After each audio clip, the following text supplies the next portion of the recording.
This is the Lone Crater YouTube. We hope this video helps. You'll start by confirming prerequisites: Photon Client v2, one or later, NovaBot package, and your API key. Open the Photon project and enable real-time messaging so the bot can join rooms. Once done, import the NovaBot package into your project and place the bot prefab in the scene.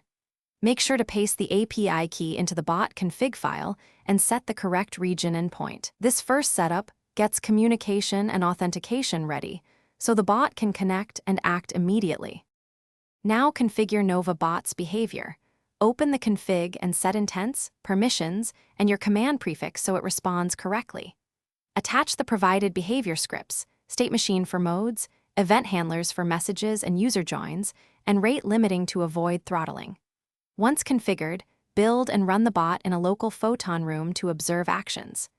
Make sure to enable verbose logging so you can see decision flow and message payloads. This helps you validate triggers and tune response timing before deploying. For final steps, deploy NovaBot to your chosen Photon region and ensure auto-reconnect and scaling are enabled so it survives network hiccups. Monitor latency, error rate, and throughput. Integrate alerts for spikes.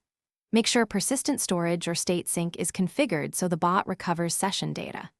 If something goes wrong, first roll back the last config change or switch to safe mode, then increase rate limits or add retry logic. That single troubleshooting step usually restores stability quickly without a full redeploy.